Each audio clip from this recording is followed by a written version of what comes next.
কখনো কি এমন হয়েছে যে কোনো একটা কাজে বেশ ভালো করার পরেও একটা পর্যায়ে এসে উন্নতিটা একদম থেমে গেছে? হতে পারে সেটা গিটার বাজানো বা একটা নতুন ভাষা শেখা কিংবা অফিসের কোনো কাজ। একটা লেভেলে পৌঁছানোর পর মনে হয় ব্যাস আর এগোনো যাচ্ছে না। এই যে একটা হতাশাজনক জায়গায় আটকে পড়া, একেই বলে ওকে প্লেটো। আজকের আলোচনায় আমরা গেনাও দেখব কিভাবে এই বাধাটা ভেঙে ফেলে কন্টিনিউয়াসলি ভালোর দিকে এগিয়ে যাওয়া যায়। তো পুরো বিষয়টা আমরা মোট ৬টা ধাপে আলোচনা করব। প্রথমে আমরা বুঝব এই ওকে প্লেটো ভাত্তা আসলে কি। তারপর দেখব এর পেছনের মানসিক বাধাগুলো কি কি। এরপর জানব ডেলিবারেট প্র্যাকটিসের আসল ক্ষমতা সম্পর্কে। শিখব কিছু দারুণ কার্যকরী কৌশল, সময়কে ঠিকঠাক কাজে লাগানোর উপায় এবং সবশেষে দেখব কিভাবে মোটামুটি ভালোর গণ্ডি পেরিয়ে এক কথায় অসাধারণ হয়ে ওঠা যায়। চলুন শুরু করা যাক। আমাদের প্রথম পর্ব ওকে প্লেটো ফাঁদ। আর এর মূল কথাটা খুবই সহজ। মোটামুটি চলে বা যথেষ্ট ভালো, এই চিন্তাভাবনাটাই কিন্তু সেরা হয়ে ওঠার পথে সবচেয়ে বড় বাধা। আচ্ছা, একটা ব্যাপার কি ভেবে দেখেছেন? একজন প্রাপ্তবয়স্ক মানুষকে সাঁতারে গা ভাসাতে শেখানোটা বেশ কঠিন কেন? কারণটা হলো, যারা এটা পারে তাদের কাছে কাজটা এতটাই স্বাভাবিক যে তারা কিভাবে এটা করছে তা নিয়ে আর ভাবে না। ব্যাপারটা তাদের জন্য একদম অটোম্যাটিক হয়ে গেছে। আর ঠিক এখানেই উন্নতির পথে প্রথম বাধাটা তৈরি হয়। মনোবিজ্ঞানীরা বলেন যে কোনো দক্ষতা অর্জনের আসলে ৩টা পর্যায় থাকে। একদম প্রথমে আমাদের অনেক ভেবেচিন্তে মনোযোগ দিয়ে কাজটা করতে হয়। দ্বিতীয় পর্যায়ে এসে ব্যাপারটা একটু সহজ আর স্বাভাবিক লাগতে শুরু করে। আর একদম শেষ পর্যায়ে কাজটা কোনো রকম ভাবনা ছাড়াই মানে অটোমেটিক্যালি হতে থাকে। এই অটোমেশন একদিকে যেমন আশীর্বাদ, তেমনি উন্নতির পথে এক বিরাট অভিশাপও বটে। আর ঠিক এই জায়গাতে আমরা জোশুয়া ফোরের দেয়া ওকে প্লেটো কনসেপ্টটার মুখোমুখি হই। এটা হলো এমন একটা পর্যায় যেখানে কোনো কাজ এতটাই অটোমেটিক হয়ে যায় যে আমাদের উন্নতি একদম থেমে যায়। আমরা যথেষ্ট ভালো বা গুড এনাফ একটা কমফর্ট জোনে আটকে পড়ি। আর এখান থেকেই মূল কথাটা একদম পরিষ্কার হয়ে যায়। ঠিক আছে এবং যথেষ্ট ভালো, এই দুটো জিনিসই সেরা হওয়ার সবচেয়ে বড় শত্রু। যখনই আমরা কোনো কিছুতে মোটামুটি পারার ব্যাপারটায় সন্তুষ্ট হয়ে যাই, ঠিক তখনই অসাধারণ হয়ে ওঠার দরজাটা বন্ধ হয়ে যায়। এবার আসি দ্বিতীয় ভাগে, মানসিকতা এবং মানসিক চাপ। চলুন একটু গভীরে গিয়ে দেখি কোন অদৃশ্য শক্তিগুলো আমাদের এই প্লেটোতে আটকে রাখে। এর পেছনে আসলে দুটো বড় কারণ আছে। প্রথমটা হলো আমাদের মাইন্ডসেট বা মানসিকতা। ক্যারল ডুয়েকের গবেষণা অনুযায়ী যাদের ফিক্সড মাইন্ডসেট থাকে তারা মনে করে বুদ্ধি বা প্রতিভা হলো জন্মগত এবং এটা বদলানো যায় না। ফলে তারা চ্যালেঞ্জ নিতে ভয় পায়। অন্যদিকে যাদের গ্রোথ মাইন্ডসেট থাকে তারা বিশ্বাস করে যে চেষ্টা আর অনুশীলনের মাধ্যমে বুদ্ধিমত্তা বাড়ানো সম্ভব। তাই তারা চ্যালেঞ্জকে দেখে শেখার নতুন সুযোগ হিসেবে।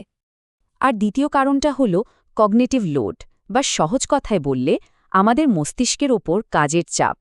দেখুন, আমাদের মস্তিষ্কের ওয়ার্কিং মেমোরি, মানে যেটা দিয়ে আমরা তাৎক্ষণিক কাজ করি, সেটা একসাথে মাত্র ৩ থেকে ৫টা জিনিস মনে রাখতে পারে। এর চেয়ে বেশি তথ্য যখন একসাথে আসে তখন ব্রেন ওভারলোড হয়ে যায় আর নতুন কিছু শিখতে পারে না। এটাই উন্নতি আটকে যাওয়ার আরেকটা বড় কারণ। তাহলে উপায় কি?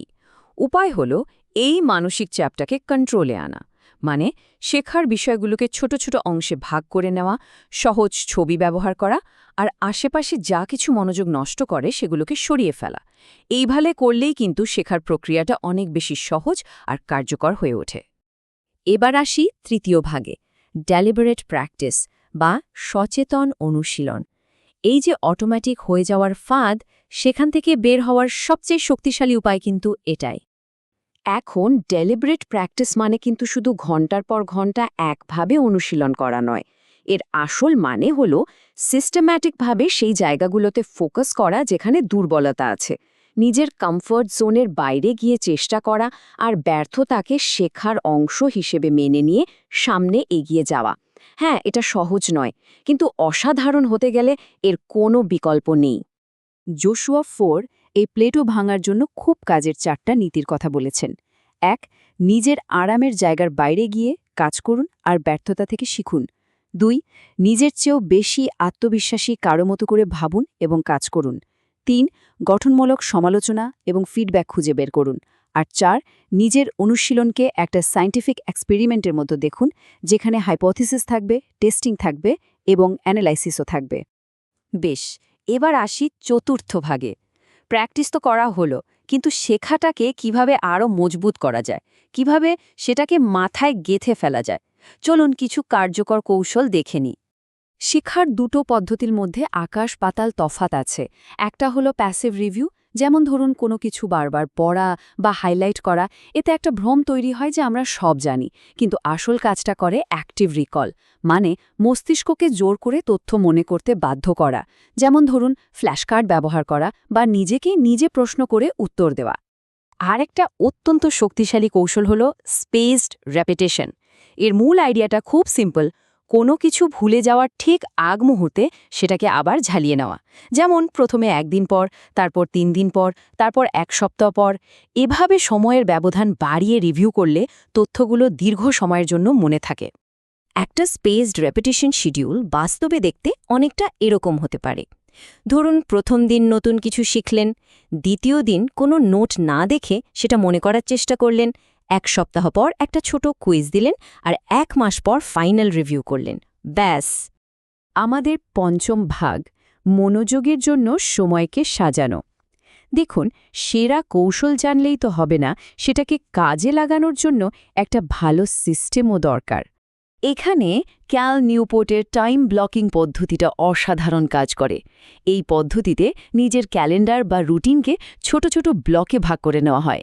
দিনের প্রত্যেকটা মিনিটের জন্য একটা নির্দিষ্ট কাজ ঠিক করে দেওয়া হয়, যাতে 1 মুহূর্ত সময় নষ্ট না হয়। কিন্তু টাইম ব্লকিং কেন এত কার্যকর? কারণ এটা বারবার কাজ বদলানোর ফলে যে মনোযোগের ঘাটতি হয় সেটা দূর করে। এটা নিশ্চিত করে যে দিনের প্রতিটি মিনিটের সঠিক ব্যবহার হচ্ছে, আর কোন কাজে ঠিক কত সময় লাগে সে সম্পর্কেও একটা পরিষ্কার ধারণা তৈরি হয়। এটাকে আরও এক ধাপ এগিয়ে নিয়ে যেতে চাইলে টাস্ক ব্যাচিং ব্যবহার করা যায়। মানে একই ধরনের ছোট ছোট কাজ, যেমন সব ইমেলের উত্তর দেওয়া, একটা নির্দিষ্ট ব্লকে একসাথে করে ফেলা। আবার ডে থিমিংও করা যায়, যেখানে পুরো একটা দিনকে শুধু এক ধরনের কাজের জন্য উৎসর্গ করা হয়। এটা তাদের জন্য দারুণ যাদের জীবনে অনেকগুলো ভিন্ন ভিন্ন দায়িত্ব পালন করতে হয়। আর সবশেষে আমরা চলে এসেছি আমাদের ষষ্ঠ ভাগে। এবার সময় হয়েছে সবকিছুকে একসাথে করে যথেষ্ট ভালোর গণ্ডি পেরিয়ে শ্রেষ্ঠত্বের পথে যাত্রা শুরু করার। মারি কিউরির কথা ভাবুন। তার জীবনটাই ছিল অদম্য সংকল্প আর প্রকৃতির রহস্য জানার এক তীব্র আবেগের গল্প।